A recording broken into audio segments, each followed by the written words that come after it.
প্রিয়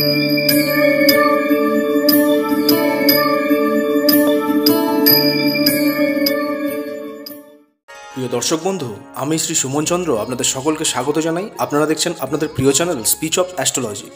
আজকের এই ভিডিওটি অবশ্যই একটি গুরুত্বপূর্ণ ভিডিও। এই ভিডিওটিতে জানবেন মঙ্গল ও রাহুর 18ই মে একই ডিগ্রিতে আসার কারণে অঙ্গারক দোষের প্রভাব আরও জোরালো হচ্ছে, যা 18ই মে থেকে পরের 2 সপ্তাহ অর্থাৎ 31শে মে পর্যন্ত আপনাকে বেশ কিছু নেগেটিভ ফল প্রদান করতে চলেছেন। তো মঙ্গল ও রাহুর অঙ্গারক দোষ সাপেক্ষে কুম্ভলগ্ন কুম্ভ রাশি অ্যাকুয়ারিয়াস সাইনের মানুষেরা কীরকম ফলাফল পেতে চলেছেন তা জানার আগে যদি চ্যানেলটিতে নতুন এসে থাকেন বা এখনও সাবস্ক্রাইব করেননি, তারা অবশ্যই চ্যানেলটিকে সাবস্ক্রাইব করে বেল আইকনে প্রেস করে পাশে থাকবেন।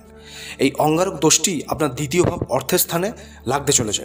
এ সময় আপনার বাণী দোষকে কিন্তু তৈরি করতে পারে। আপনার মুখের কথা সামনের মানুষের আঘাত আসার কিন্তু সম্ভাবনা থাকছে। আপনার কথা বলার জায়গাকে কিছু ক্ষেত্রে উগ্রতা বা কটু ভাষায় কিন্তু প্রকাশ হতে দেখা যাবে, যা সামনের মানুষের কাছে অত্যাধিক মানসিক আঘাতের সূচনা কিন্তু করতে পারে। তাই এ সময় ভুল করেও খারাপ ভাষা কাউকে প্রয়োগ করতে যাবেন না। যে কাজে আপনার জ্ঞান নেই সেই কাজে অনেক বেশি দক্ষতা কিন্তু এ সময় দেখাতে গেলে কিছু বিপরীত পরিস্থিতির সৃষ্টি হতেও দেখতে পাবেন।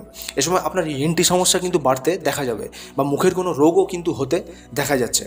এ সময় পরিবারের প্রতি যত্নশীল হন, নয়তো পরিবার সম্পর্কিত কিছু খারাপ ফলও আপনি পেতে চলেছেন বলেই জানা যায়। বিশেষ করে পরিবারের কেউ ডেসপারেট হওয়া বা আপনার দিকে গুরুত্ব না দেওয়াকে ইঙ্গিত কিন্তু দিচ্ছে এই অঙ্গারক দোষ।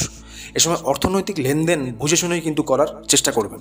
অর্থ সম্পর্কিত ব্যাপারে এ সময় আপনার চাহিদা কিন্তু পূরণ নাও হতে পারে বলে জানবেন। কিছু ক্ষেত্রে খারাপ মানুষের সংসর্গে এসে আপনার অর্থের ক্ষতি হওয়া বা প্রলোভনের শিকার হয়ে নিজের ব্যক্তিত্বকে নাশ করার ইঙ্গিত কিন্তু এ সময় থাকছে।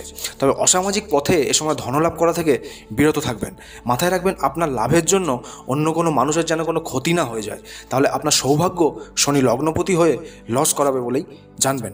এ সময় আপনার শ্বশুরবাড়িতে কিছু ক্রাইসিস কিংবা তাদের সাথে আপনার সম্পর্কে ঘাত প্রতিঘাত কিন্তু আসতে দেখতে পাবেন। এই ব্যাপারে অবশ্যই মাথা ঠান্ডা রেখে চলবেন। জটিলতা বাড়লে এক্ষেত্রে আপনি এড়িয়ে গেলে বেঁচে থাকবেন বলেই জানা যায়। তো কুম্ভের দর্শক বন্ধু, এই সময় আপনি নিজের পরিবারের দিকে যথেষ্ট ওয়াকিবল হন। অঙ্গারক দোষের শান্তির জন্য যে কোনো দিন কিছু পাখি বা মাছেদের খাবার খাওয়ান, কোনো দুস্থ মানুষকে নারিকেল বা কালো ছাতা দান করুন। এছাড়া প্রতিদিন স্নান সেরে ভগবান শিবের পূজা আপনার পরম কর্তব্য বলেই জানবেন। তাতে অবশ্যই আপনার জীবনে এই অঙ্গারক দোষের অশুভ ফলে ঘাটতি হবে এবং সেটা শুভ ফলে কনভার্ট হতেই বাধ্য হবে। তো দর্শক বন্ধু, যদি ভিডিওটি ভালো লাগে তাহলে অবশ্যই চ্যানেলটিকে সাবস্ক্রাইব করতে ভুলবেন না এবং এই ধরনের জ্ঞানবর্ধক ভিডিও আরও দেখার জন্য চ্যানেলটির বেল আইকনে প্রেস করে পাশে থাকবেন। তো দেখা হচ্ছে পরের ভিডিওতে। সকলে ভালো থাকবেন, সুস্থ থাকবেন। ধন্যবাদ।